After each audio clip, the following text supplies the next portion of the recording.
Contrairement à de nombreux autres sites funéraires de l'Égypte ancienne, la tombe du roi Toutankhamon est restée cachée, à l'abri des voleurs, pendant près de 3000 ans. L'une des raisons était que cette tombe était plus petite que la moyenne, et qu'elle était dissimulée dans le site de la Vallée des Rois. Cette région était déjà abondamment explorée au moment où l'on est tombé par hasard sur l'emplacement de la tombe du pharaon. L'entrée était complètement ensevelie sous les débris provenant de la construction d'une tombe voisine, ce qui a dû également aider à préserver son secret. Il n'y avait pas non plus la moindre inscription à l'extérieur de la tombe. Le passage du temps aura également joué un rôle dans son remarquable état de préservation jusque dans les années 20, lorsqu'un dénommé Howard Carter y est finalement parvenu. Mais Carter était-il un héros pour autant? Des découvertes récentes suggèrent qu'il aurait pu être moins honnête qu'on a pu le penser. Carter n'était pas seulement considéré comme un chasseur de trésors renommé, c'était un véritable archéologue. Il s'était, bien avant Toutankhamon, plongé dans la quête d'artefacts égyptiens. Il avait découvert son intérêt pour ces objets insolites dès l'enfance et avait rapidement commencé à reproduire les sculptures et les inscriptions découvertes dans les tombes anciennes. Après avoir découvert les restes du roi Toutankhamon, Carter aura passé près d'une décennie à traiter et consigner toutes sortes d'objets, comme des trônes en or, des chars et des statues provenant de la tombe, les expédiant le long du Nil vers le musée égyptien du Caire. Du moins, c'était là l'histoire officielle. Des découvertes plus récentes affirment que tous ces objets n'auraient même pas été remis aux officiels égyptiens. Une lettre retrouvée semble révéler ce qui fut la politique de Carter. 10 pour eux et 1 pour moi. Et 1.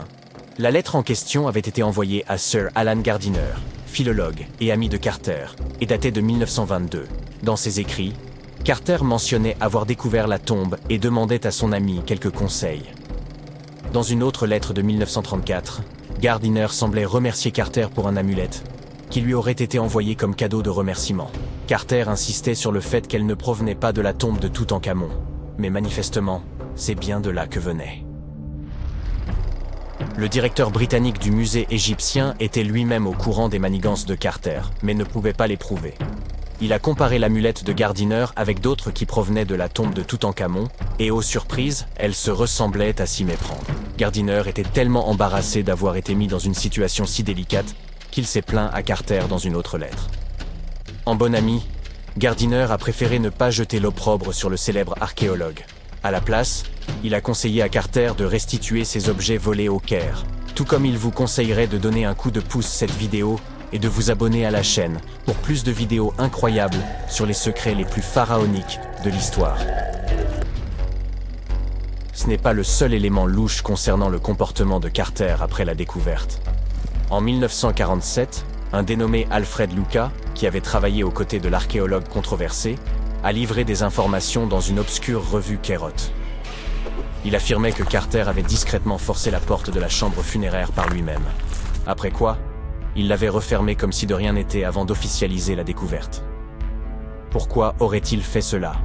Eh bien, la même théorie suggère que Carter et son équipe auraient pu pénétrer dans la tombe plus tôt afin de faire main basse sur quelques trésors anciens. Bien entendu, ces gens ne pouvaient pas risquer de revendre de tels objets de leur vivant, mais s'assureraient qu'ils soient vendus aux enchères après leur décès. Carter n'a cependant jamais rien avoué. Il n'a pas émis de démenti officiel non plus. Mais le gouvernement égyptien ne pouvait pas risquer d'autres disparitions inexpliquées. On lui a donc interdit l'accès à la tombe pendant un certain temps. Certains ont associé ces disparitions à la malédiction du roi Toutankhamon. Si vous n'en avez jamais entendu parler, sachez que cette histoire effrayante a passionné les foules peu après la découverte de la sépulture du pharaon. On prétendait que quiconque interférait avec la tombe du jeune roi serait poursuivi par la malédiction. Ce n'est pas aussi spectaculaire qu'une momie se lançant après vous, mais il se murmure que tous ceux qui ont perturbé la demeure de Toutankhamon ont rencontré des fins aussi mystérieuses que prématurées. Le décès le plus remarquable lié à cette prétendue malédiction est celui de George Herbert, le 5e comte de Carnarvon. C'est cet aristocrate britannique qui avait financé la quête de cette tombe, et il est décédé juste un an après l'ouverture du caveau. Aujourd'hui, les gens aiment y voir un grand mystère. Mais il se trouve qu'Herbert était déjà en très mauvaise santé lorsqu'il est parvenu au Caire et qu'il a fini par succomber à une maladie commune. Maintenant, parlons chiffres. Beaucoup de monde s'est trouvé lié à l'ouverture de ce tombeau. Des gardes de sécurité, des archéologues et quantité d'ouvriers. Et certes, Quelques-uns d'entre eux sont morts peu après que le tombeau a commencé à recevoir des visiteurs. Mais aussi attrayante que soit cette malédiction dans notre récit, statistiquement, si vous avez un groupe de personnes impliquées dans l'ouverture d'une tombe, vous devriez vous attendre à quelques décès, simplement du fait du hasard. La durée de vie moyenne de tous ceux qui auraient été frappés par l'ancienne malédiction était de plus de 20 ans après que le sort se soit abattu sur eux. La fille d'Herbert a même vécu jusque dans les années 80, soit 50 ans plus tard. Et Howard Carter lui-même a vécu jusqu'en 1939, soit 16 ans après la grande découverte. Certains ont suggéré que toute cette malédiction n'était rien de plus qu'une stratégie de communication soigneusement élaborée. Lorsque la tombe de Toutankhamon a été découverte, Howard Carter était soucieux d'en tenir les journalistes à l'écart. Ainsi, il aurait pu inventer une malédiction pesant sur quiconque se serait approché de la sépulture du jeune roi. Mais qu'a-t-on bien pu dérober dans la tombe de Toutankhamon? Eh bien, pour commencer, quelques bijoux. Ils pourraient avoir été volés par Howard Carter lui-même, selon un spécialiste français, qui a mené une recherche approfondie en examinant de vieilles photos prises à l'intérieur de la tombe dans les années 20. Il a comparé ces images à celles de divers objets provenant de musées et de ventes aux enchères, et il s'est rapidement mis à retracer l'itinéraire de certains des bijoux de Toutankhamon. Tout d'abord, il y a ce collier, qui ornait autrefois la poitrine du pharaon. Il était brisé en plusieurs morceaux, et certaines parties ont été envoyées via Carter au musée Nelson Atkins du Missouri. Pendant ce temps, d'autres morceaux ont été réarrangés en collier par des gens qui ont tenté de le vendre aux enchères en 2015, mais sans succès. Le musée Nelson Atkins lui-même ne nie pas les faits, puisqu'il confirme l'information sur son propre site web. Et puis, il y a la fameuse coiffe de Toutankhamon. Quelques perles de celle-ci auraient également été volées par Carter. Elles ont ensuite été enfilées pour former un nouveau collier, qui est aujourd'hui conservé au musée d'art de Saint-Louis. Un autre collier élégant, fait de céramique émaillée, a passé un certain temps au Metropolitan de New York. Heureusement, il a été renvoyé en Égypte il y a un peu plus d'une décennie. Il semble qu'il ait été, comme on pourrait s'y attendre, également volé par Carter. Malgré les articles manquants, la tombe de Toutankhamon a tout de même révélé une multitude d'objets incroyables, qui nous ont permis d'en apprendre davantage sur cette culture ancienne. Commençons par le célèbre masque funéraire.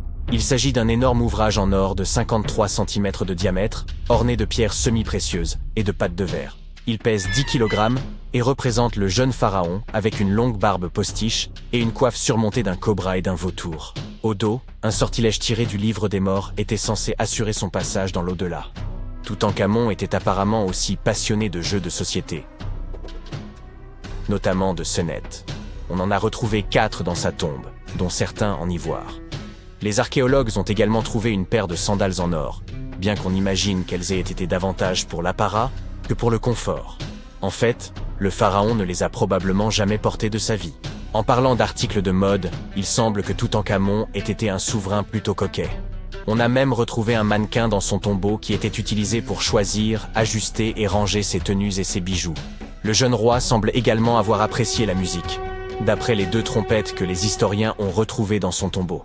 Bien qu'on en ait joué en 1939 lors d'une émission proposée par la BBC, les instruments sont aujourd'hui considérés comme trop fragiles pour être manipulés. En juillet 1990, 4 amis tchèques décidèrent de partir à l'aventure pour trouver le ver intestin mongol, la créature qui a peut-être inspiré le monstre que vous avez vu dans le film Dune. On dit qu'il vit quelque part au fin fond du désert de Gobi. Ils prirent donc l'avion pour la Mongolie, montèrent dans un véhicule tout-terrain et engagèrent des guides locaux pour les aider. Tout cela pour rencontrer cette créature hypothétique qui mesure près de 2 mètres de long, qui crache un acide capable de faire fondre n'importe quoi, et qui peut même projeter des décharges électriques sur ses ennemis. La légende dit que ces aimables bestioles passent la plupart de leur journée cachées sous les dunes de sable, mais qu'elles aiment sortir pendant les mois plus humides de juin et de juillet. Le moment était donc parfaitement choisi, mais nos amis devaient encore trouver un moyen d'attirer la créature hors de sa cachette. Malheureusement pour eux, personne ne savait ce que ce ver géant aimait manger. Ils construisirent donc une machine spéciale qui émet des bruits de martèlement rythmés. Ils espéraient que cela ferait sortir le gros ver de son trou. Ils passèrent 2 mois fouiller le vaste désert, traversant dunes et plaines rocheuses à la recherche du moindre signe de l'effrayante créature. Hélas, cela ne fonctionna pas. Ivan McKerl, qui était le chef de l'expédition de 1990, fit par la suite plusieurs expéditions dans le désert de Gobi. Il essaya une première fois d'attirer le ver géant avec des explosions, et la seconde fois, il utilisa un petit avion pour explorer les dunes.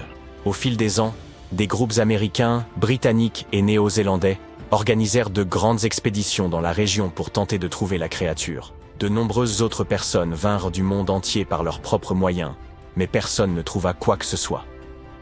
En Occident, on entendit pour la première fois parler du ver intestin mongol grâce à un paléontologue américain, Roy Chapman Andrews. Cet homme courageux servit probablement de modèle au personnage d'Indiana Jones. En 1926, il parle de cette créature dans son livre. Andrews entendit lui-même parler de la mystérieuse créature lors d'une réunion avec des dirigeants mongols qui pourtant ne l'avaient jamais vue de leurs propres yeux. L'un d'eux raconta qu'elle ressemblait à une saucisse d'environ 1 demi-mètre de long, sans tête ni pattes. Selon lui, le ver était si venimeux que le simple fait de le toucher pouvait instantanément vous tuer. Et il vivait dans les zones les plus isolées du désert de Gobi. Andrews ne croyait pas que cette créature était réelle, mais il évoqua ses témoignages dans un autre livre. En mai 2005, 4 chasseurs de monstres britanniques professionnels décidèrent de tenter leur chance. Ils firent des dessins du ver et engagèrent des gens du coin pour distribuer des prospectus dans tout le désert de Gobi. Ces prospectus promettaient une récompense à toute personne susceptible de fournir des informations sur la créature, ou de leur en apporter un spécimen. Selon eux, la machine bruyante que les autres explorateurs avaient utilisée avait plus de chances de faire fuir la bête que de l'attirer. Quelqu'un les renseigna, le ver aimait l'humidité. Ils élaborèrent donc un plan visant à bloquer les cours d'eau, afin de créer des zones humides qui attirent vers le ver. Mais cela ne fonctionna pas, car il était trop difficile de construire des barrages dans le désert. Ils finirent par utiliser de petits pièges, mais ne trouvèrent aucune preuve de l'existence du ver. Mais de nombreuses personnes leur racontèrent des histoires sur les créatures étranges qu'elles avaient vues au cours des 70 dernières années. Au fil des ans, les anecdotes sur ce monstre se répandirent dans le monde entier. Selon certaines d'entre elles, il ne mesurerait que 30 cm de long. Selon d'autres, il était aussi grand qu'un être humain. Il était blanc-gris, ou couvert d'écailles, et brun, ou encore charnu et rouge vif. Certains ont dit qu'il ressemblait à un serpent, ou peut-être à une chenille, ou encore qu'il avait des ailes, et pouvait voler. D'autres pensent qu'il pourrait s'agir d'un être surnaturel maléfique, dépourvu de corps. Si ces histoires sont si différentes les unes des autres, et si toutes ces recherches n'ont jamais rien donné, c'est peut-être parce que la créature n'existe tout simplement pas. Il s'agirait d'un cryptide. Ces créatures telles que le Bigfoot, le Yeti, le monstre du Loch Ness, dont l'existence n'a pas encore été prouvée. En 1983, un scientifique qui visitait la région a appris qu'un vieil homme avait réussi à attraper le mystérieux ver. Il a également appris qu'il y avait un nid à proximité. Le scientifique s'est courageusement approché du trou dans le sable et a mis sa main à l'intérieur. Une créature géante l'a entraîné et on ne l'a plus jamais revu. Je plaisante, il a en fait trouvé un boa des sables de Mongolie. Il s'agit d'un serpent trapu, fouisseur, non venimeux, aux petits yeux et aux écailles gris-brun. Il l'a montré aux habitants de la région pour savoir s'il s'agissait bien du monstre de la légende. Et il semblerait que tous aient répondu par l'affirmative. La plupart des Mongols qui connaissent l'existence du ver croient fermement en sa réalité. Si les gens du pays disent donc communément que ce monstre est un ver, c'est par une sorte de raccourci. Dans de nombreuses cultures mongoles, ce mot a été utilisé pendant des siècles pour désigner tout animal jugé dangereux, en particulier les serpents, même ceux qui ne sont pas venimeux. Après tout, il ne s'agit pas forcément d'un ver au sens propre. Les vers sont mous, mais une créature vivant dans le rude désert de Gobi devrait avoir une peau assez résistante, plus proche de celle d'un serpent ou d'une sorte de lézard sans pattes. Aucune de ces créatures ne peut projeter de l'électricité ni cracher de l'acide, comme on le dit du ver intestin. Mais certains serpents, comme les cobras, peuvent cracher un venin très dangereux pour l'homme. Si elle était réelle, notre créature aurait une colonne vertébrale et les explorateurs auraient probablement découvert des ossements ou d'autres traces du même genre. Or, on trouve effectivement des fossiles dans tout le désert de Gobi. Les scientifiques y ont trouvé des représentants de plus de 80 groupes de dinosaures au cours des 100 dernières années. C'est là, par exemple, que les premiers nids d'œufs de dinosaures ont été découverts. Et cela a complètement changé ce que les scientifiques croyaient savoir sur ces grands animaux du passé. C'était la première preuve qu'ils pondaient en des œufs. Au cours des 2 années suivantes, la même équipe de chercheurs exhuma plus d'une centaine de fossiles de dinosaures qui furent transportés au Musée américain d'histoire naturelle, où vous pouvez encore les voir aujourd'hui. Certains d'entre eux nageaient dans la mer du Crétacé qu'on trouvait là il y a environ 71 millions d'années. Ils ressemblaient à nos oiseaux modernes. Le mystère du ver intestin n'est toujours pas résolu. Mais il y a une autre énigme que les scientifiques ont réussi à élucider. Au XIIIe siècle, un célèbre voyageur du nom de Marco Polo traversa le désert de Gobi. Il crut entendre des bruits mystérieux, des sons produits par des instruments de musique tels que des tambours. Il en parle dans son livre. Selon lui, il s'agissait des voix d'esprits tourmentés. Les scientifiques modernes appellent cela les sables chantants. Contrairement aux craquements que l'on peut entendre lorsqu'on marche sur une plage de sable, ces bruits du désert sont beaucoup plus puissants, comme ceux d'un instrument de musique jouant des notes profondes et obsédantes. Au fil des ans, les gens ont avancé toutes sortes d'idées sur l'origine de ces sons, comme la présence d'eau souterraine ou de vent qui ferait vibrer le sable. Cependant, ce phénomène n'est propre qu'à certaines dunes, et les scientifiques ont longtemps cherché à comprendre pourquoi. Parfois, le vent peut provoquer une petite avalanche, et l'on peut alors entendre cette étrange musique. Mais ce phénomène est rare.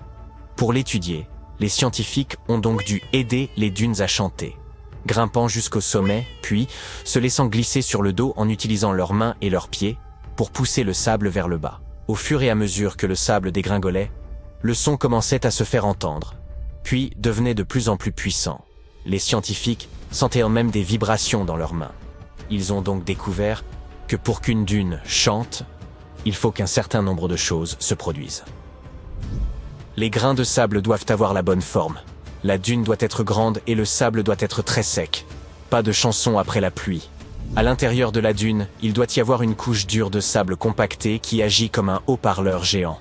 Cette couche fait rebondir les ondes sonores, rendant le bruit de plus en plus intense et créant une mélodie envoûtante qui vient emplir tout l'air du désert. Et voilà le mystère des dunes musicales résolu. Pendant plus de 3000 ans, le masque d'or du pharaon Toutankhamon est resté caché dans la vallée des rois. Cet artefact, qui mesure environ 54 cm de haut, témoigne de l'habileté et de l'art des anciens Égyptiens.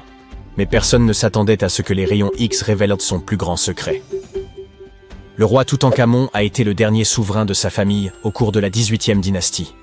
Il est monté sur le trône à l'âge de 9 ans, mais n'a régné que 10 ans avant de s'éteindre inopinément. Pour être honnête, dans l'Égypte ancienne, il a été oublié par les souverains qui lui ont succédé. Son tombeau n'était pas très important pour eux, à tel point que même les pilleurs de tombes l'ont oublié. Cela peut sembler un peu triste, mais en réalité, c'est une excellente nouvelle pour nous. Comme son tombeau était pratiquement oublié, il a fini par être parfaitement préservé. Alors que les autres tombes de la vallée des rois ont été pillées, la sienne est restée scellée et intacte. Ainsi, lorsqu'elle a été découverte en 1922, elle contenait plus de 5000 objets précieux. Cela a fait de Toutankhamon une célébrité instantanée et l'un des pharaons les plus connus de notre époque. Parmi ces trésors se trouvait la pièce la plus étonnante, son masque d'or. Ce masque est censé être l'image exacte du visage du roi, ou du moins était-il censé l'être, mais nous y reviendrons plus tard. Le but de cette représentation exacte de son visage était de s'assurer que son âme le reconnaîtrait dans l'au-delà et reviendrait dans son corps momifié. Selon les anciennes croyances égyptiennes, cela lui permettrait de continuer à vivre dans l'au-delà. Le masque semblait avoir été incroyablement difficile à réaliser, mais sa réelle complexité n'a été révélée que bien des années plus tard. Les premières radiographies du masque ont été réalisées en 1967. À l'époque, ces scans étaient menés principalement motivés par des raisons pratiques. La conservation. Le masque partait pour une exposition à Paris. C'était la première fois qu'il quittait l'Égypte. Ces images permettraient de constater les éventuels changements survenus au cours de l'exposition. En outre, elles pouvaient donner des indications sur la manière dont le masque avait été fabriqué. Mais à l'époque, on ne se rendait sans doute pas bien compte de la complexité de sa construction. Les orfèvres égyptiens n'utilisaient pas les techniques de soudure modernes. Alors, comment ont-ils fabriqué ce masque ? De nouvelles radiographies effectuées en 2007 nous ont apporté quelques réponses. Il s'avère que les Égyptiens n'utilisaient pas d'or pur, qui est de 24 carats. Le masque était en fait réalisé en or 23 carats, c'est-à-dire mélangé à un autre matériau. Les spécialistes ont ainsi découvert que ces feuilles d'or contenaient une petite quantité de cuivre, un métal rouge-brun. Cette opération visait probablement à rendre le matériau plus souple et plus facile à façonner. Ils modelaient ensuite les feuilles d'or en les chauffant et en les martelant à plusieurs reprises. Mais le masque renferme un autre secret qui n'a été découvert qu'en 2015. L'année précédente, le personnel du musée égyptien du Caire préparait l'exposition du masque lorsque sa longue barbe fut accidentellement arrachée. Selon un autre scénario, la barbe se serait détachée au fil du temps et serait tombée toute seule. Quoi qu'il en soit, le fait que la barbe du roi Toutankhamon se soit détachée a causé beaucoup de tension. Après tout, il s'agit de l'une des plus grandes attractions touristiques du Caire, et les experts devaient donc régler le problème très rapidement. Le processus de restauration a commencé par un relevé détaillé de l'état du masque.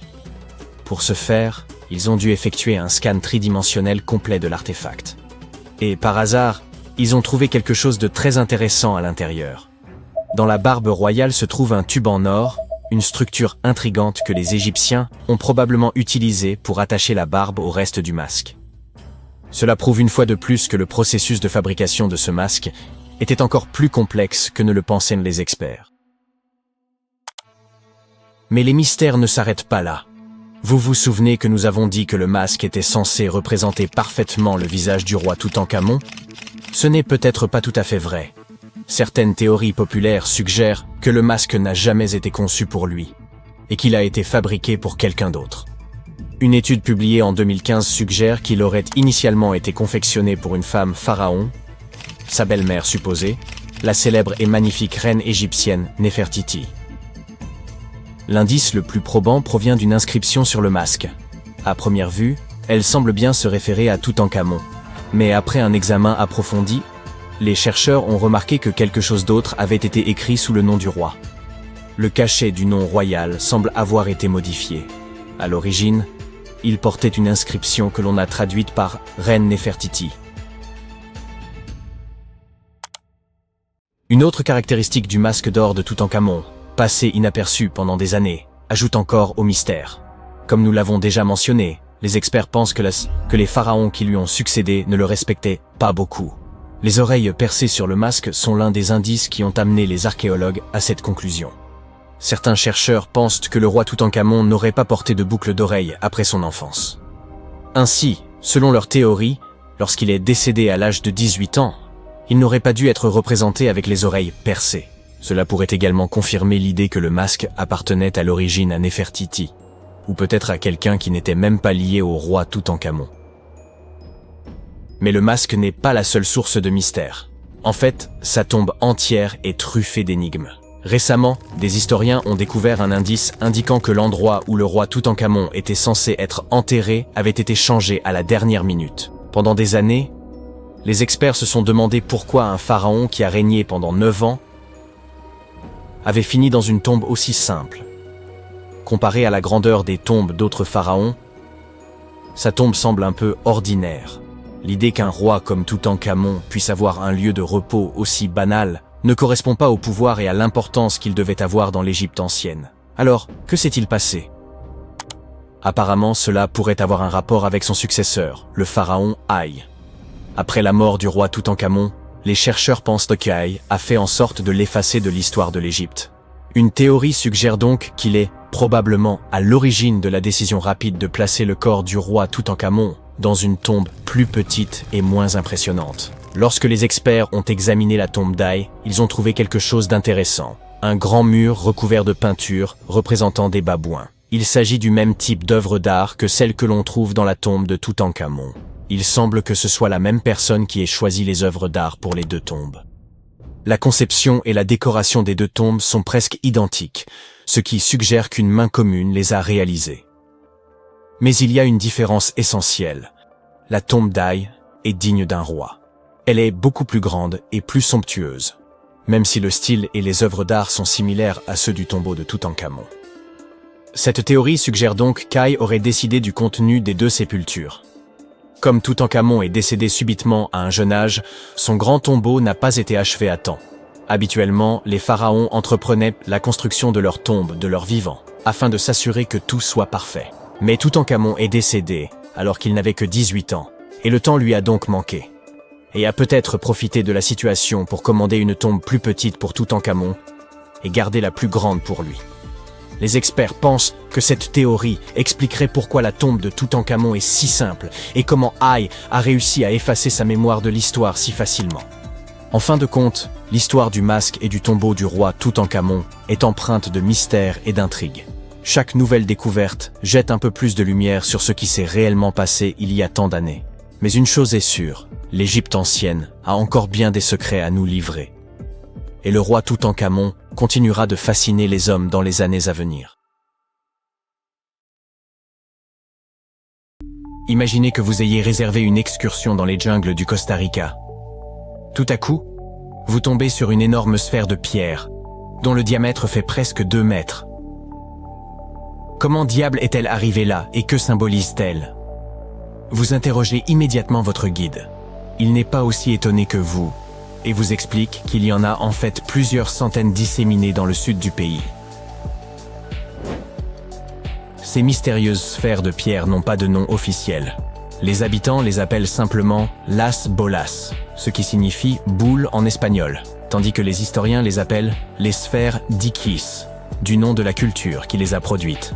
Les scientifiques ont étudié les couches de sédiments de la Terre qui les entourent et estiment que les plus anciennes ont été fabriquées vers l'an 600 de notre ère et que les plus récentes datent de l'an 1000 de notre ère. De nombreuses sphères ont été déplacées après leur découverte initiale. C'est pourquoi les archéologues ont du mal à les dater avec précision.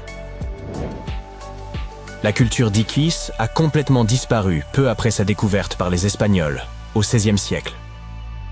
Contrairement aux Mayas et aux Aztèques, les mythes et légendes de ces peuples n'ont pas survécu et ne peuvent donc pas expliquer l'existence de ces mystérieuses sphères.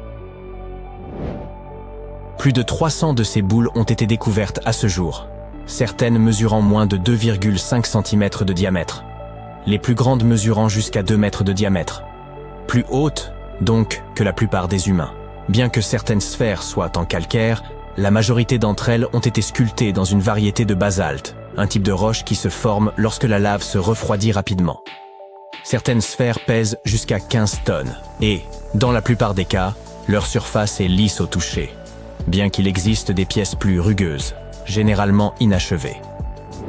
Si l'on écarte la théorie selon laquelle l'érosion fluviale aurait sculpté naturellement ces boules, il semble que ce soit d'anciens hommes qui les aient créées en martelant des blocs de pierre avec d'autres pierres. Une fois la forme approximative obtenue, ils polissaient la roche jusqu'à la perfection en utilisant des techniques telles que la fracture contrôlée et le meulage. Ces mystérieuses sphères se trouvent dans le delta du Dikis, sur la côte de l'océan Pacifique. La plupart d'entre elles ont été découvertes dans un lieu appelé Ferme 6, qui, avec 3 autres sites, a été proclamé site du patrimoine mondial de l'UNESCO en 2014. La zone contient d'autres découvertes de l'époque précolombienne, telles que des espaces pavés, des sites funéraires et des monticules. Pendant des siècles, les boules de pierre ont été cachées sous une épaisse couche de sédiments qui les protégeait des éléments et des pillards jusqu'à ce qu'elles soient mises au jour dans les années 1930. La société propriétaire du terrain défrichait la forêt tropicale pour y installer des bananeraies lorsqu'elle est tombée sur ces étranges ouvrages de pierre. Certaines ont été endommagées par des bulldozers, d'autres par des ouvriers qui tentaient de les ouvrir, pensant qu'elles contenaient de l'or. Il a fallu un certain temps avant que les autorités n'interviennent pour empêcher que les découvertes ne soient davantage endommagées. Doris Stone, la fille d'un cadre de la société propriétaire du terrain, a été la première à étudier les sphères. En 1943, elle a publié un article dans une revue archéologique américaine de premier plan, attirant ainsi l'attention du monde entier sur les boules. Des expéditions ont rapidement suivi, et les archéologues ont immédiatement pu déterminer que les formations de pierre étaient d'origine humaine, probablement créées par l'ancienne population indigène du Costa Rica. À ce jour, personne n'a été en mesure d'expliquer scientifiquement leur fonction. Cela signifie qu'il y a encore de la place pour les théories les plus folles sur l'origine et la véritable finalité des sphères. La théorie la plus populaire au sein de la communauté scientifique est que ces sphères de pierre servaient de décoration et de symboles sociaux, car nombre d'entre elles ont été retrouvées à proximité des habitations des chefs de tribu. Ces mêmes chefs étaient également enterrés avec certaines des plus petites boules. Ces sculptures étaient donc certainement associées au pouvoir d'une manière ou d'une autre. Ciseler un bloc de pierre à la perfection exigeait beaucoup de travail et de planification, et seuls les individus puissants pouvaient se permettre de telles commandes à l'époque. L'autre théorie la plus répandue est que les boules étaient utilisées pour l'observation astronomique. Les sphères individuelles représentaient des étoiles ou des planètes, formant comme une carte primitive du ciel nocturne. Comme elles étaient parfaitement rondes, il était facile de les faire rouler. Avant que la jungle ne les engloutisse, la région où elles ont été découvertes était une plaine alluviale plate, idéale pour faire rouler de grosses pierres. Une autre version de cette théorie suggère que les pierres étaient utilisées comme marqueurs de frontières, un peu comme les bornes modernes, qui sont elles aussi principalement faites de pierre. Enfin, les légendes d'autres tribus qui vivaient dans la région racontent que les sphères étaient des boulets de canon que la divinité du tonnerre utilisait pour chasser la divinité des vents et des ouragans. Nous ne connaissons toujours pas la fonction première des sphères du Costa Rica, mais elles restent un élément important de l'identité nationale du pays. Le musée national de San José, la capitale du Costa Rica, en possède 6 dans sa cour. De nombreuses autres sphères sont devenues des décorations de jardin, très prisées des habitants les plus fortunés. Il y en a même une à l'université de Harvard. Plus d'un millénaire après leur création, les mystérieuses sphères de pierre du Costa Rica sont toujours associées au pouvoir et à la richesse. En termes mathématiques, les sphères de pierre ne sont pas tout à fait rondes. On estime qu'elles sont presque parfaites, approchant la forme d'une sphère à 96%. Bien que ce chiffre soit impressionnant, les sphères du Costa Rica ne sont pas les seules de leur genre. Il y a près de 10 ans, des ouvriers ont découvert de mystérieuses sphères géantes en pierre dans les profondeurs d'une mine de charbon du nord de l'Asie. La surface de ces sphères, qui mesurait un peu plus de la longueur d'un pas humain en diamètre, était exceptionnellement lisse, et les gens se sont penchés sur la question pour tenter de comprendre ce dont il s'agissait. Certains étaient là persuadés que les boules venaient d'un autre monde, tandis que d'autres suggéraient qu'il s'agissait en fait d'œufs de dinosaures pétrifiés. Les scientifiques ont rapidement mis fin aux discussions. Il s'est avéré que les mystérieuses sphères étaient en réalité des concrétions.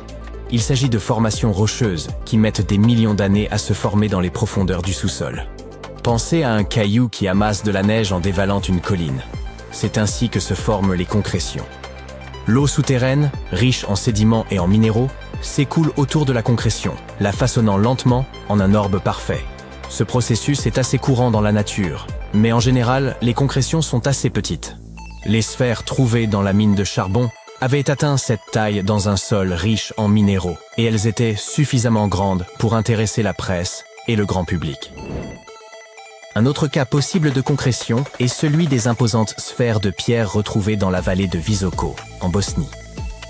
Semir Osmanagić, que l'on a surnommé l'Indiana Jones bosniaque, a été le premier à étudier ces objets dont la largeur équivaut à celle d'un autobus londonien. Il pense que ces boules de pierre ont été sculptées par une civilisation disparue qui vivait dans la région il y a 1 millier d'années. La couleur rougeâtre des orbes prouve cependant qu'il s'agit bien de concrétions, riches en fer. Les Moki Marbles, découverts dans l'Utah rural, ont une couleur similaire à celle des sphères bosniaques.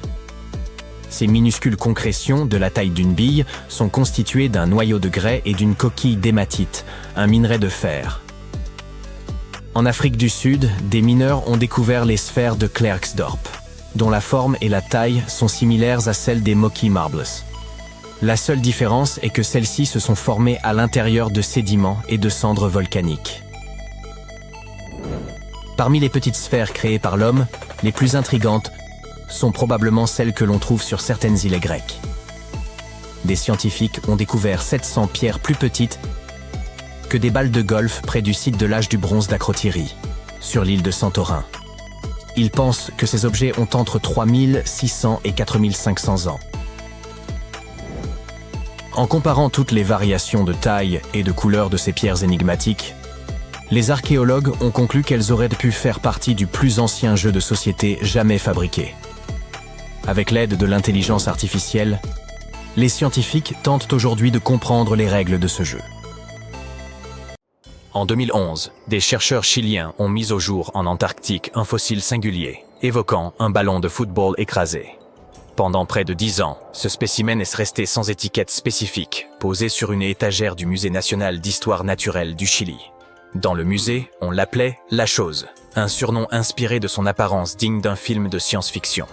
Lorsqu'ils ont finalement pu analyser ce fossile énigmatique, les scientifiques ont découvert qu'il s'agissait en réalité d'un œuf géant à coquille molle, vieux d'environ 66 millions d'années. Cet œuf mesure plus de 28 cm de long pour 18 cm de large. À titre de comparaison, un œuf de poule standard excède à peine 6 cm, tandis qu'un œuf d'autruche avoisine les 15. Ainsi, La Chose s'est vue attribuer le titre de plus grand œuf à coquille molle jamais découvert et de deuxième plus grand œuf animal connu à ce jour. Le seul œuf plus imposant était celui de l'oiseau-éléphant de Madagascar, une espèce disparue qui mesurait 1,5 fois la taille de Michael Jordan, soit 3 mètres. L'oiseau, bien sûr, pas l'œuf. Cet œuf, découvert en Antarctique, est également remarquable car il représente le premier œuf fossile mis au jour dans cette région du globe. La créature qui l'a pondu devait être un reptile marin gigantesque, tel que le mosasaure. Cette hypothèse étonne, car la plupart des scientifiques pensaient que ces animaux ne pondaient pas d'œufs. Cette découverte pourrait donc profondément modifier notre compréhension de ces créatures. Enfin, cet œuf est unique en raison de sa coquille fine et dépourvue de pores, un trait qui le distingue des œufs de dinosaures, typiques. Son apparence rappelle davantage celle des œufs de lézards ou de serpents, bien qu'ils proviennent d'un animal colossal apparenté à ces espèces. Aucun dinosaure ou reptile volant connu de cette époque et de cette région ne semble capable de pondre un œuf aussi énorme. Tout porte donc à croire qu'il s'agit bien d'un mosasaure, bien qu'il soit impossible d'en être totalement certain. Les scientifiques ont mené des recherches approfondies, étudiant 259 espèces de reptiles actuels, comme les lézards et les serpents, ainsi que leurs œufs. Grâce à ces analyses, ils ont estimé que la créature ayant pondu cet œuf devait mesurer au moins 7 mètres de long, sans inclure la queue, soit un monstre un peu plus grand qu'une girafe adulte. Durant la fin du Crétacé, il y a environ 105 à 66 millions d'années, cette région de l'Antarctique aurait pu servir de pouponnière. Des ossements de jeunes mosasaures et plésiosaures y ont été découverts, aux côtés de ceux d'individus adultes. En Norvège, des archéologues ont réalisé une découverte remarquable en retrouvant des dizaines de flèches, cachées dans la glace depuis près de 6000 ans. Ces flèches, révélées par la fonte d'une vaste plaque glaciaire dans les hautes montagnes, couvraient une superficie équivalente à 45 terrains de football. En 2014 et 2016, lorsque les étés ont été particulièrement chauds, les scientifiques ont exploré cette zone connue sous le nom de Langfon. Ils ont également découvert de nombreux ossements et bois de renne. Certaines flèches étaient intactes, tandis que d'autres étaient fragmentées. 5 pointes de flèches ont aussi été retrouvées autour de la zone en dégel. Ce site a révélé davantage de flèches que tout autre site glaciaire dans le monde. Parmi les 68 flèches identifiées, certaines remontaient à l'époque néolithique, tandis que les plus récentes dataient du XIVe siècle de notre ère. La glace agit comme une véritable machine à remonter le temps, conservant presque parfaitement ce qui s'y trouve. Langfon a acquis sa renommée comme l'un des premiers sites glaciaires jamais étudiés, après qu'un randonneur y a découvert une chaussure en cuir vieille de 3300 ans, non loin du bord. Les scientifiques continuent d'analyser ces lieux pour comprendre leur utilisation par les humains et les changements subis par les plaques glaciaires, de la Norvège à l'Amérique du Nord, au fil des siècles. Il y a environ 32 000 ans, un écureuil a enterré des graines près d'une rivière en Sibérie. Cela évoque-t-il à d'autres des souvenirs de l'âge de glace? Ces graines appartenaient à une plante aux délicates fleurs blanches, la Silène stenophila. Des milliers d'années plus tard, une équipe de chercheurs a retrouvé ces graines profondément enfouies dans le sol gelé, à une profondeur équivalente à celle d'un immeuble de 12 étages. Les graines étaient enfouies dans la glace, entourées d'ossements d'animaux comme des mammouths, des bisons et des rhinocéros laineux. Les graines les plus matures avaient été abîmées, peut-être par l'écureuil lui-même, mais certaines graines plus jeunes conservaient encore des tissus viables. Les scientifiques les ont minutieusement extraites et placées dans de petits récipients pour favoriser leur croissance. Et maintenant, la partie la plus incroyable. Ils ont réussi à faire pousser ces plantes. Leurs fleurs présentaient des formes légèrement différentes de celles de la même espèce qui poussent aujourd'hui. Au bout d'un an, cette plante de l'ère glaciaire a même produit de nouvelles graines.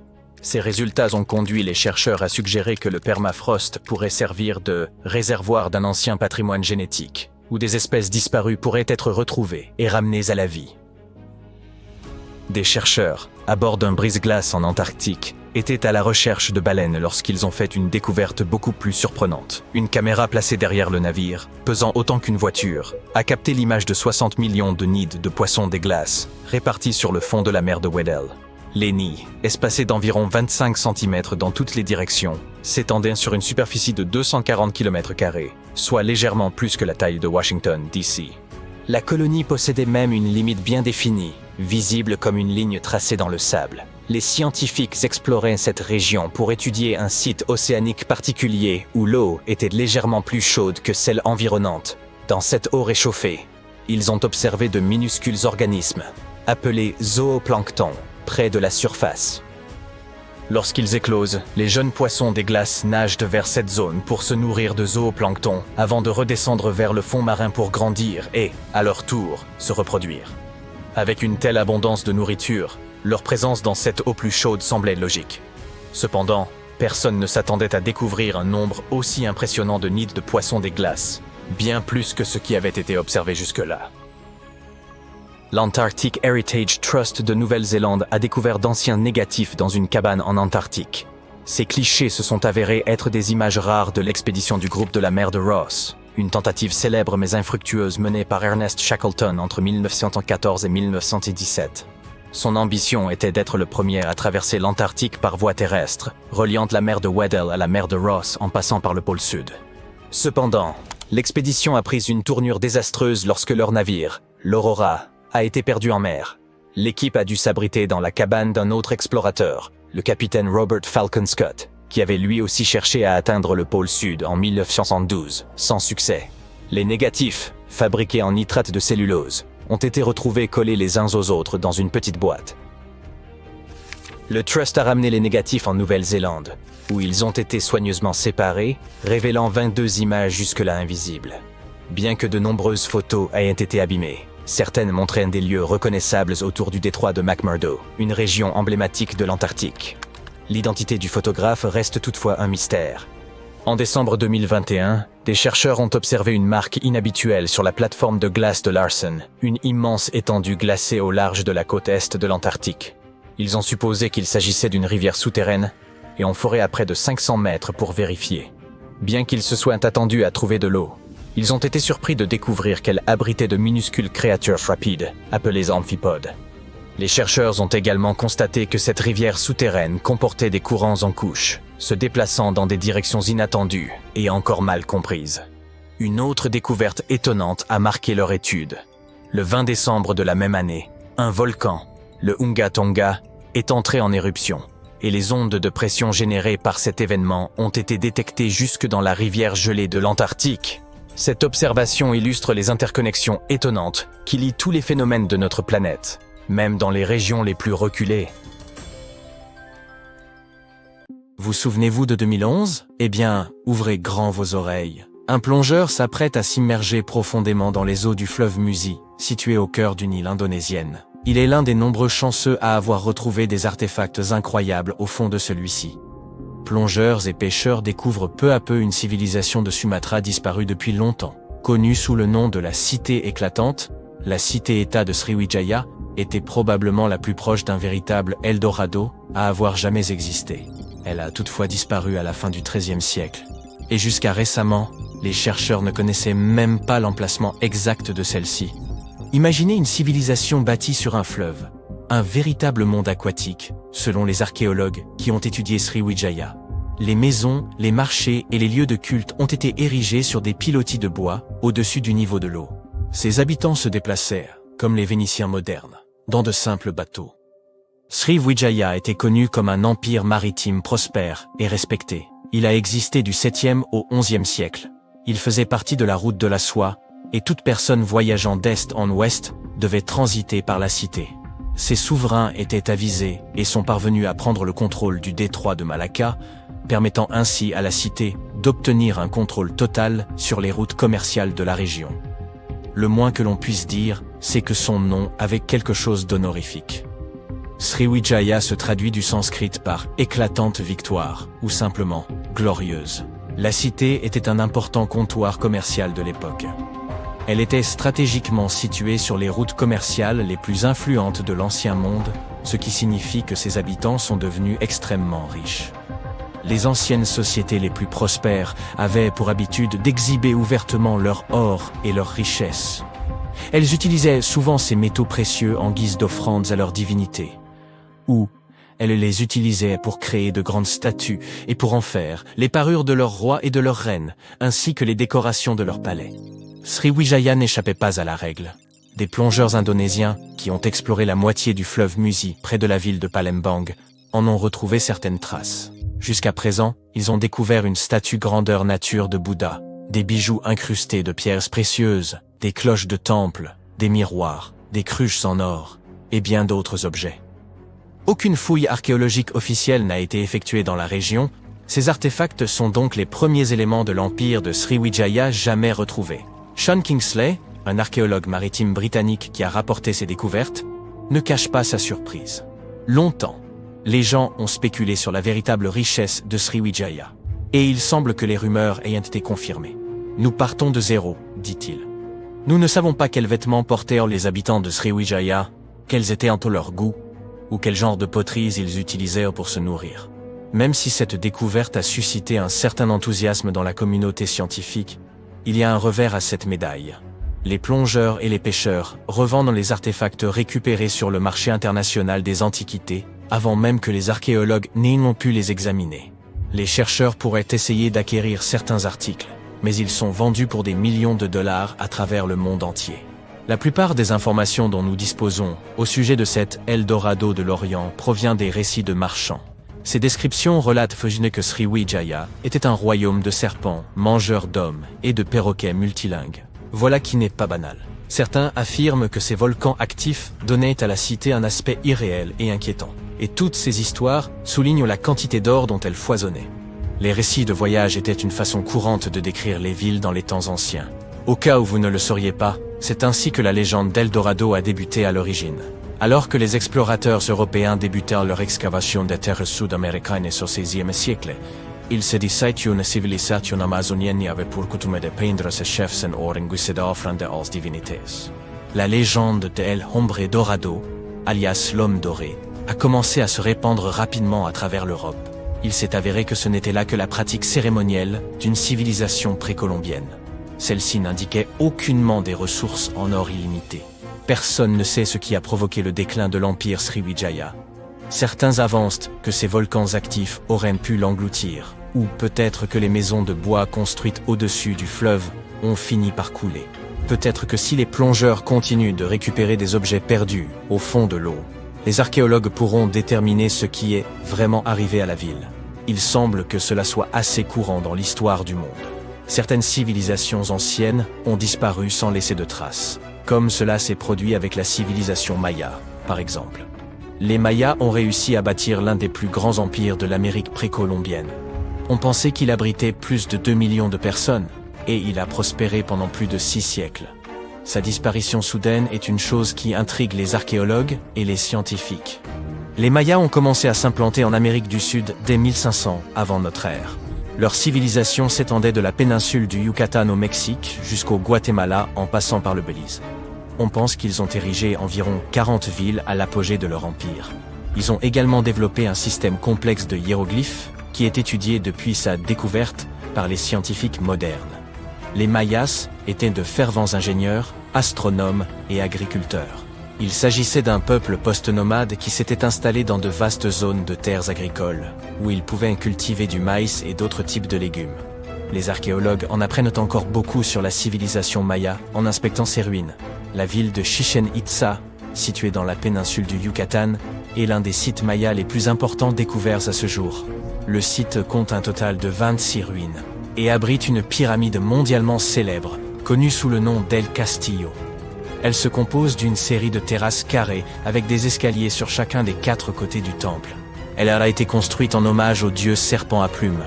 Les Mayas étaient de tels prodiges de l'architecture qu'ils ont réussi à construire une pyramide qui projetait une ombre particulière.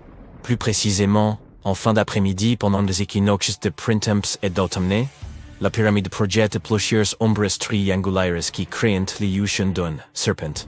a plumes rampantes long de l'édifice. Et ils ont créé cela sans aucune des technologies que nous avons aujourd'hui. La ville est tellement incroyable que depuis 2007, elle est considérée comme l'une des 7 merveilles du Nouveau Monde. La civilisation maya a prospéré pendant plus de 6 siècles grâce à un système de gestion des ressources avisé et à de solides connaissances astronomiques. Les Mayas étaient capables de prédire avec précision les éclipses et, au seul moyen de leur technologie rudimentaire, pouvaient même localiser Vénus et Mars. Ils avaient mis tout ce qu'il fallait pour prospérer beaucoup plus longtemps qu'ils ne l'ont réellement fait. C'est pourquoi la chute des Mayas intrigue autant les scientifiques modernes. Personne n'a été capable de comprendre tout à fait ce qui a conduit à leur déclin, du moins jusqu'à une découverte récente. Une étude réalisée par la NASA prétend pouvoir expliquer ce qui aurait pu se passer.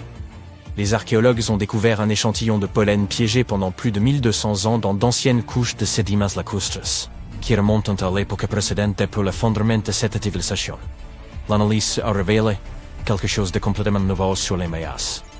Au lieu des hypothèses qui suspectaient Nilay que les Mayas auraient disparu en raison d'une terrible épidémie ou d'un conflit prolongé dans la région, cela pourrait être dû à la déforestation. Il se peut que pour construire tout leur royaume, ils aient dû abattre beaucoup d'arbres. Sans arbres, leur sol aurait pu s'éroder et toute leur terre fertile aurait pu lentement mais sûrement devenir stérile. Selon les chercheurs de la NASA, les températures dans la région auraient pu augmenter d'environ 6 degrés. Et à partir de ce moment-là, le sol serait devenu encore plus sec et les cultures plus difficiles à entretenir. En gros, la NASA dit que les Mayas sont devenus incapables de faire la seule chose qui les faisait prospérer, à savoir l'agriculture, et leur royaume a commencé à décliner. Ah, oui, et cette théorie a été étayée par une autre découverte. Les archéologues ont retrouvé des squelettes datant de l'époque de leurs anciens royaumes. Ceux-ci présentaient des signes évidents de malnutrition. Cette théorie pourrait réellement apporter un nouvel éclairage sur l'histoire des Mayas. Elle pourrait expliquer ce qui a conduit à la chute d'une civilisation aussi puissante. Qu'en pensez-vous? Quelle théorie semble vraie? Avons-nous réellement réussi à découvrir la raison de la chute de la civilisation maya? La plus grande découverte accidentelle que j'ai faite de ma vie était un billet de 10 € retrouvé dans ma vieille veste d'hiver. Certaines personnes ont plus de chance, cependant. Elles découvrent des villes souterraines datant de plusieurs siècles, ou font des inventions qui les transforment en millionnaires. Le velcro est né d'une simple balade en forêt. Les cornflakes de Kellogg's ont été inspirés par une dent cassée, et la pâte Play-Doh a sauvé un empire commercial de la faillite par pur hasard. En 1998, l'ingénieur électricien John Williams a fait une étrange découverte qui ressemblait à une prise électrique émergeant du sol. En creusant autour, il a remarqué qu'elle était encastrée dans un petit rocher. Cette découverte a eu lieu dans une zone rurale d'Amérique du Nord, loin de toute zone urbaine ou industrielle, de tout aéroport et de toute installation électrique. Cette pièce électronique encastrée dans un solide bloc de granit a été baptisée Enigmalith et est évaluée à 500 000 $. Certains scientifiques sont sceptiques quant à son authenticité, la considérant plus comme un canular qu'un artefact laissé par des visiteurs extraterrestres, comme le soutient Williams. Toutefois, le découvreur de cette roche est déterminé à prouver qu'il s'agit bien d'un vestige technologique, peut-être même d'une vraie prise. Si ce n'est pas un canular, cette petite découverte pourrait constituer une preuve que les humains, ou une autre civilisation du passé, étaient bien plus avancés que nous ne l'avions imaginé. Ils auraient ainsi pu trouver un moyen d'acheminer l'électricité bien avant les humains du 19e siècle. Williams a invité les scientifiques à examiner sa découverte sans endommager la roche pour déterminer sa véritable nature, mais personne ne s'est porté volontaire. Williams a consulté un ingénieur et un géologue, qui ont tous deux confirmé qu'il n'y avait aucune trace de colle sur le composant électronique.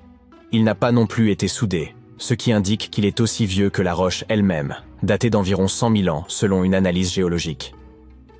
Le docteur John Kellogg avait une philosophie axée sur un mode de vie biologique, comprenant de l'exercice régulier, des massages, beaucoup d'eau, l'abandon des mauvaises habitudes, peu de caféine et pas du tout de viande. À la fin du 19e siècle, il a pris la direction d'un institut de santé dans le Michigan. Il a un jour concocté un mélange de farine, d'avoine et de semoule de maïs. Convaincu que la cuisson des grains entiers à haute température les rendrait plus digestes et plus sains, il a cuit le mélange 2 fois. Initialement, il en avait fait des biscuits, Mais impatient s'est cassé les dents dessus. Ensuite, il a décidé de les briser en petits morceaux. Il est difficile de déterminer exactement comment les cornflakes de Kellogg's sont nés, car il existe de nombreuses versions de l'histoire. La femme de Kellogg, Ella, ainsi que son frère Will, prétendent tous deux avoir joué un rôle dans la création des fameux flocons, tout comme plusieurs autres membres de la famille et du personnel de l'établissement. La légende de la compagnie voudrait qu'un jour de 1898, de la pâte de céréales à base de blé ait été laissée de côté trop longtemps, fermentant au cours du processus. Lorsqu'elle a été finement étalée, la pâte légèrement moisie s'est transformée en ces parfaits, grands et fins flocons qui sont devenus croustillants et délicieux au four. Au fil des années, Will Kellogg a continué à modifier la recette et a réalisé que le maïs, et non le blé, produisait des flocons encore plus croustillants et savoureux. Sa marque, Kellogg's Corn Flakes, est devenue une entreprise à plusieurs milliards de dollars. Un jour, l'ingénieur suisse Georges de Mestral est allé se promener avec son chien et est revenu avec un concept qui s'avérerait plus tard révolutionnaire. En rentrant de forêt, de Mestral a remarqué que son pantalon et la fourrure de son chien étaient couverts des petites pointes de xanthium.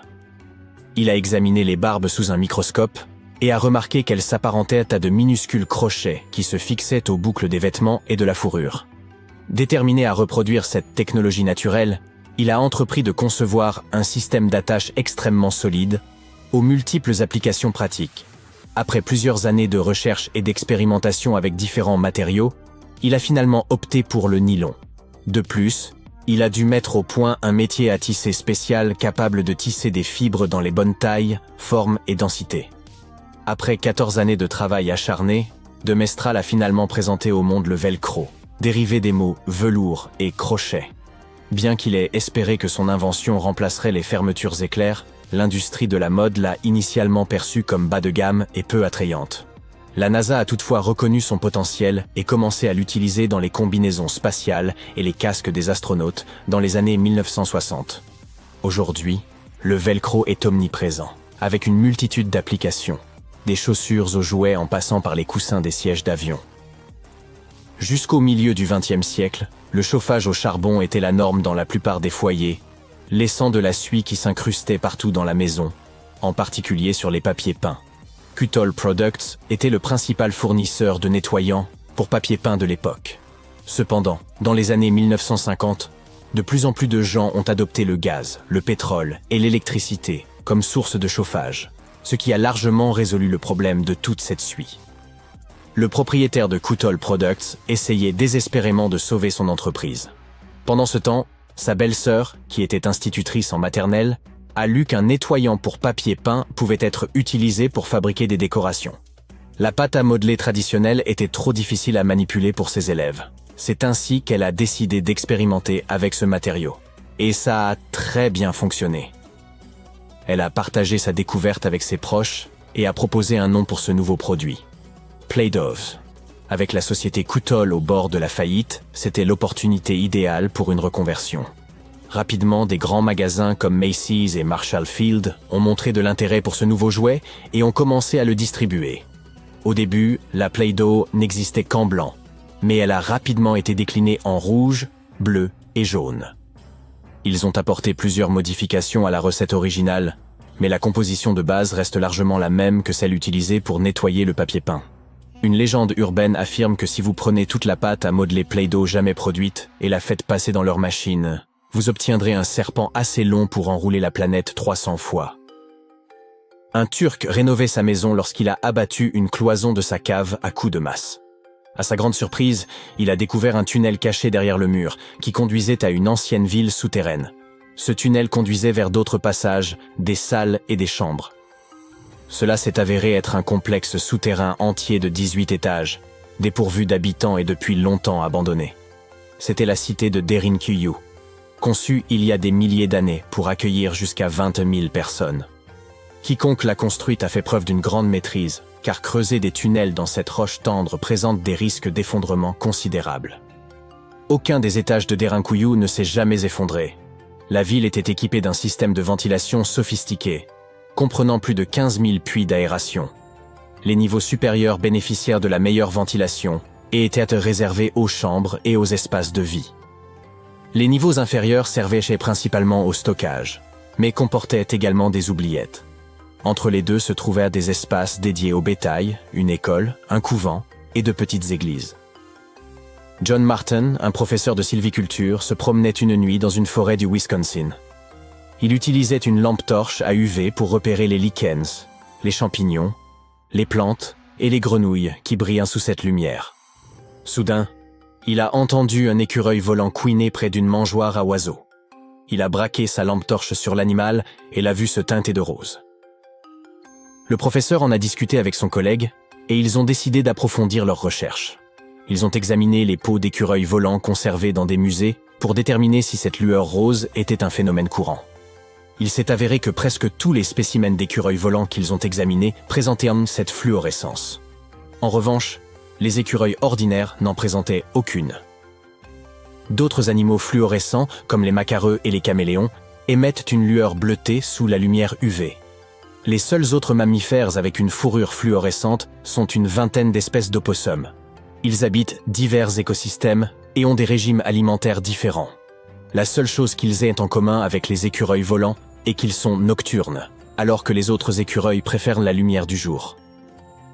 Il est possible que la lueur rose ait une fonction liée à la perception et au repérage nocturne des écureuils volants, surtout dans des environnements froids et enneigés où la lumière UV est plus abondante. Une autre hypothèse est qu'elle pourrait servir de moyen aux écureuils mâles d'attirer des partenaires potentiels. Il est également envisageable qu'il s'agisse d'une forme de mimétisme. Une jeune femme autrefois éclatante de beauté fut découverte inhumée avec une immense faucille en travers du cou. Aucun indice de violence ou de crime ne fut relevé. Pourtant, la peur avait manifestement poussé quelqu'un à l'enfermer dans cette tombe, allant jusqu'à attacher un cadenas à l'orteil de son pied gauche. Il souhaitait la maintenir à jamais dans cette sépulture, redoutant qu'elle ne se relève pour assouvir sa vengeance. Une communauté entière se serait liguée contre une jeune femme de moins de 20 ans, estimant qu'elle représentait un péril mortel. Vous voyez où l'on veut en venir? Testons vos connaissances historiques. Qui, au cours des siècles, a suscité une telle crainte que même sa mort ne suffisait pas à apaiser l'effroi des populations? Si vous pensez aux sorciers, sorcières et autres vampires, vous avez tout à fait raison. Une petite parenthèse s'impose. Lorsque l'on ne peut pas dominer quelqu'un physiquement, on peut tenter de le faire par des moyens surnaturels. Du moins, c'était une croyance répandue au XVIIe siècle. Outre la faucille et le cadenas, des indices témoignent d'une tentative visant à retourner le cadavre face contre terre. Cet effort a échoué, laissant la colonne vertébrale de la défunte tordue et déformée. En passant, le cadenas n'avait pas nécessairement pour but d'enfermer un vampire, mais était vraisemblablement utilisé comme talisman pour repousser les esprits malveillants. Voilà une manière singulièrement cruelle d'inhumer une personne. Pourtant, ce procédé était courant pour aménager des sépultures dites anti-vampires. Les techniques employées pour empêcher la résurrection de ces créatures étaient particulièrement sophistiquées. Permettez-nous d'introduire un concept. Les tombes anti-vampires, également appelées tombes de revenants, datent de plusieurs millénaires et ont été mises au jour en divers lieux à travers l'Europe. L'Europe, vous avez bien entendu. Avant de vous dire « Mais les vampires, c'est une spécialité roumaine, Dracula et compagnie », Zrenia, laissez-nous vous démontrer le contraire. Ces créatures appartiennent à l'ensemble du folklore européen, ce qui signifie qu'on en trouve des traces dans toute l'Europe. Avec l'établissement de nouvelles colonies en Amérique, les récits de vampires s'y sont également propagés, évoluant jusqu'à finalement donner naissance à la saga Twilight. Ces sépultures dites anti-vampires se distinguent par les précautions visibles prises pour empêcher les défunts de revenir d'entre les morts. On pouvait par exemple placer de lourdes pierres sur les jambes du défunt ou transpercer son corps avec une lance pour l'ancrer au sol. Pour plus de sûreté, on envisageait parfois de séparer la tête du reste du corps. Ainsi, enterrer un corps face contre terre, lui couper la tête ou le maintenir sous une pierre étaient des pratiques courantes pour empêcher une personne perçue comme possédée de quitter sa tombe. Revenons à cette malheureuse jeune femme. Deux archéologues, Dariusz Poliński et Magda Zagrodzka, partenaires en sciences comme dans la vie, ont découvert sa tombe par hasard. Curieusement, ces 200 ciseaux étaient restés intacts. Pourtant, aucune pierre tombale, aucun nom, absolument rien n'indiquait son identité. seulement une tombe isolée sur une colline du nord de la Pologne. Polanski, professeur d'archéologie, et Zagrodzka se sont attelés à reconstituer l'histoire de cette jeune femme qu'ils ont décidé de nommer Zosia. Une datation au carbone a révélé qu'elle avait environ 18 ans lorsqu'elle est décédée, il y a environ 350 ans, à une époque de troubles en Pologne. Peu de documents existent sur ce cimetière, qui semble avoir servi de dernier refuge à des individus vivant en marge de la société. Zosia était-elle une jeune fille pauvre, rejetée par ses pairs en raison de circonstances cruelles? Pas exactement. En approfondissant leurs recherches, les archéologues ont découvert des indices suggérant qu'elle appartenait à une famille aisée. Sa sépulture renfermait une coiffe sophistiquée et la soie fine, ainsi que les fils d'argent et d'or qui l'ornaient, laissaient entendre qu'il s'agissait d'un couvre-chef raffiné. Ces éléments indiquent qu'elle jouissait d'un certain statut ou d'une position privilégiée. La façon dont elle a été enterrée reflétait clairement son statut de marginal au sein du village de Piègne. Sa présence y était peut-être indésirable, ce qui expliquerait l'accusation de vampirisme, renforcée par la manière brutale dont elle a été forcée dans sa tombe et maintenue captive. En étudiant la structure de son crâne et en extrayant l'ADN de ses ossements, les scientifiques ont pu reconstituer une image possible de son visage. Les spécialistes ont patiemment sculpté l'effigie de Zosia en utilisant de l'argile sur un modèle imprimé en 3D de son crâne, une démarche qui s'est avérée profondément émouvante. Ils ont souligné que, bien qu'ils réalisent souvent des reconstructions faciales, ils visaient ici également à lui rendre une part de dignité.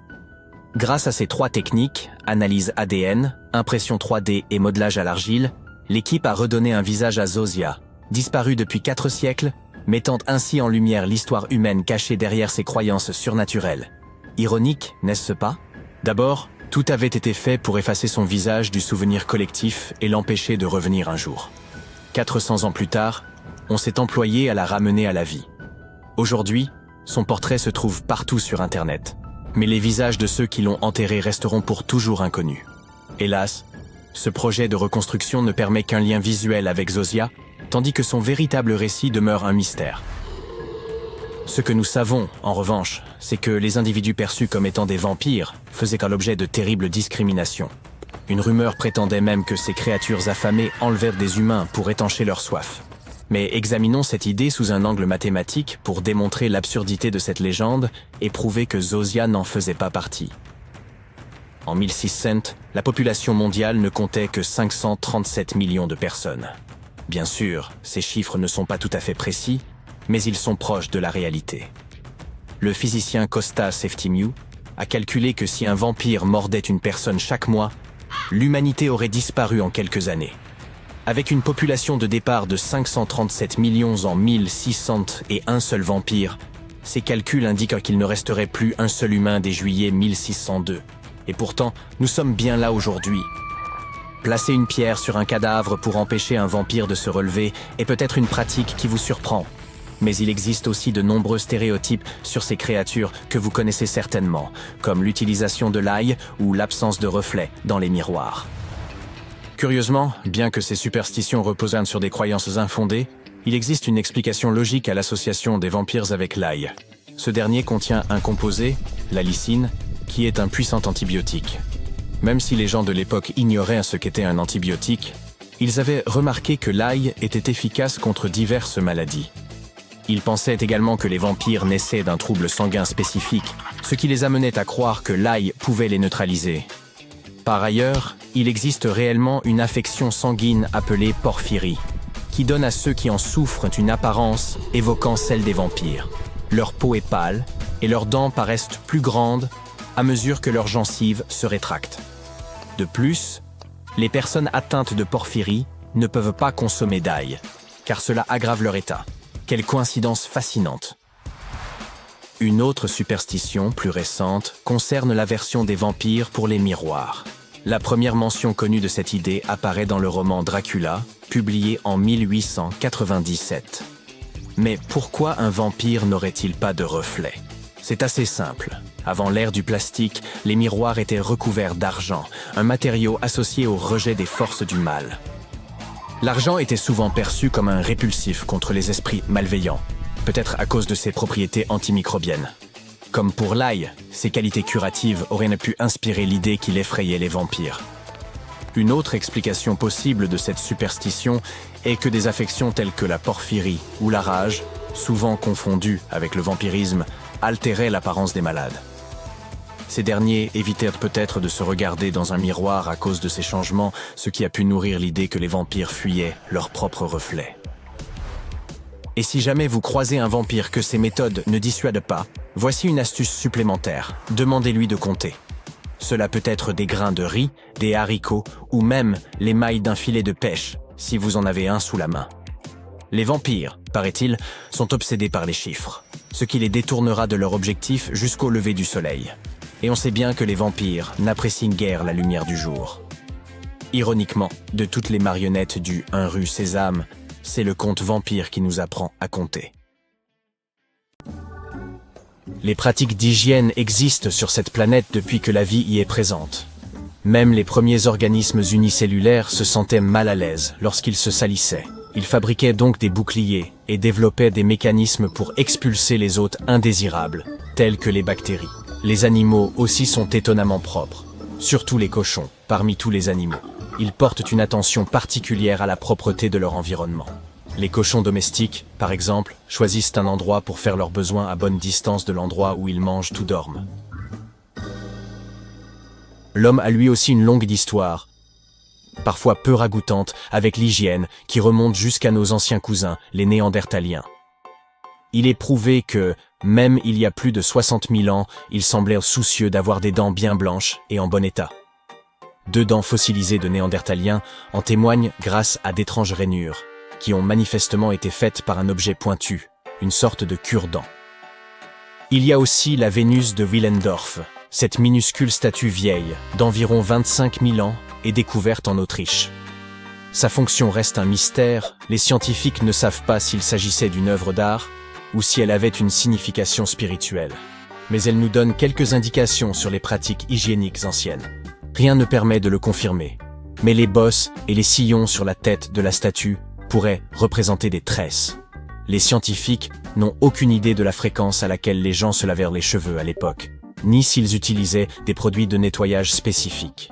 Mais le fait qu'ils consacraient du temps à leur coiffure témoigne d'un soin que d'autres espèces négligent généralement. En toute honnêteté, le grand initiateur des pratiques hygiéniques préhistoriques est certainement le vilain petit Pou.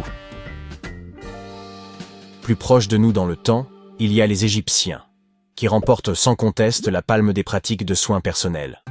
En effet, selon l'historien grec Hérodote, aux alentours du 5e siècle avant notre ère, les Égyptiens étaient les humains les plus propres et les plus sains du monde. Pourquoi ? Parce qu'ils veillaient à se laver 2 fois par jour pour éviter les problèmes de santé.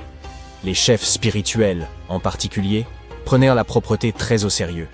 Ils se rasaient tous les 3 jours et prenaient 2 bains le jour et 2 bains la nuit. Vous savez ce qu'il faut aussi prendre au sérieux ? Les likes sous cette vidéo et le petit bouton d'abonnement à cette chaîne, ça ne prend pas autant de temps qu'un bain égyptien. Les anciens Égyptiens n'utilisèrent pas que de l'eau. Ils utilisaient aussi des parfums pour rester frais.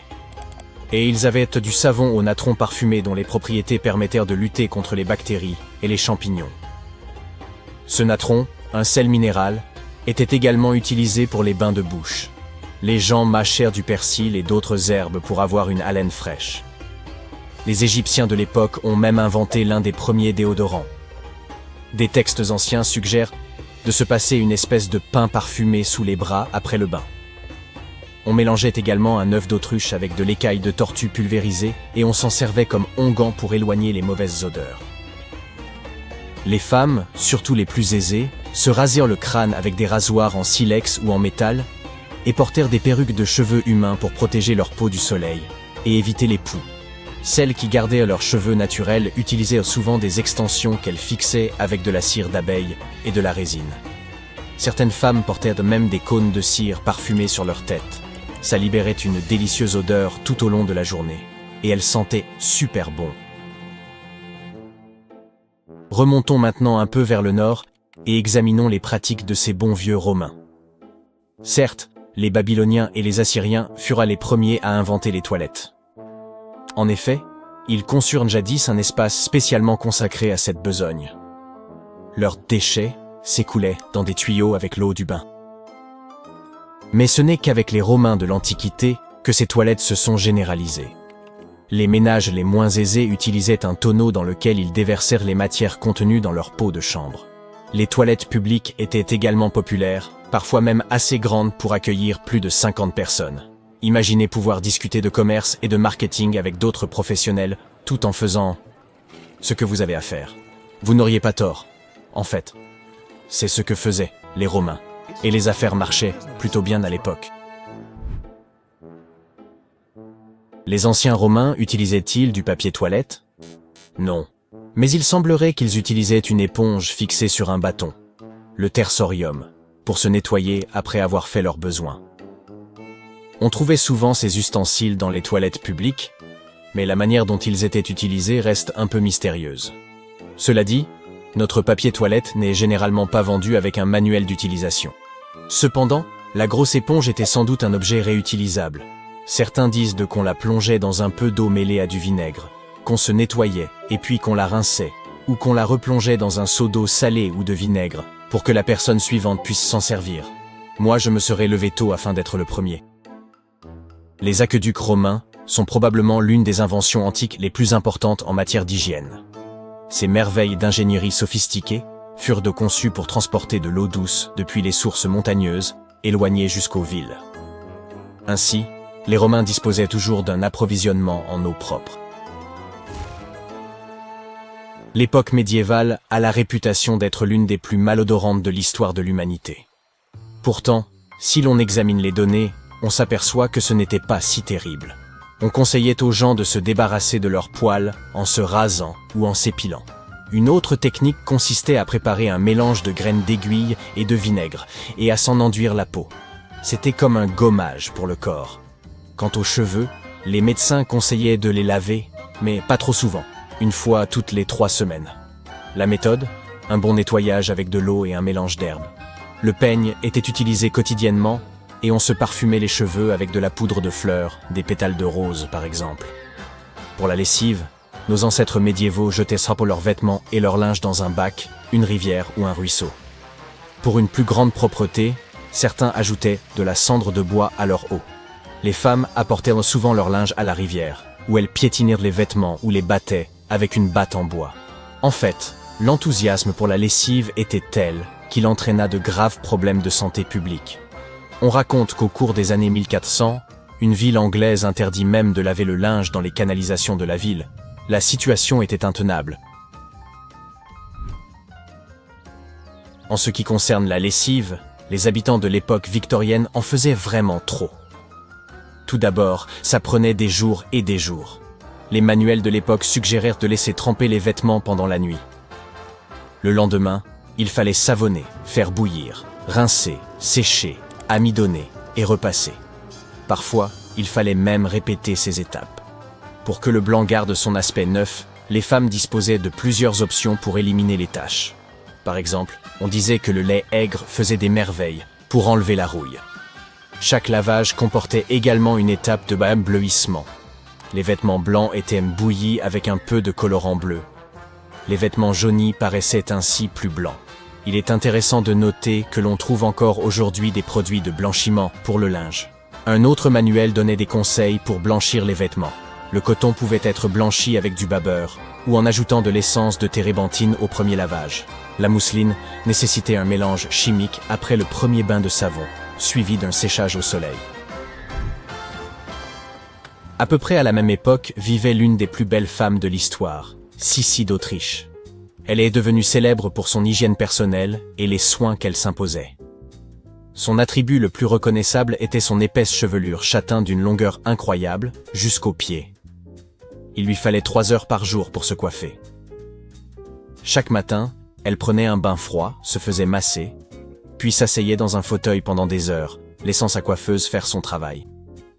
Ses soins de la peau étaient tout aussi scandaleux. Obsédée par la lutte contre les rides, elle s'enduisait les mains, le cou et le visage de fraises écrasées. Elle dormait également avec un masque dont l'intérieur était tapissé de morceaux de veau cru. Cette dame passait aussi pas mal de temps à prendre des bains chauds d'huile d'olive pour garder sa peau douce. Et, pour le quotidien, elle utilisait de l'eau distillée. Sissi avait également l'habitude de dormir sans oreiller, car elle pensait que cela serait bénéfique pour sa peau. Un peu exagéré, n'est-ce pas?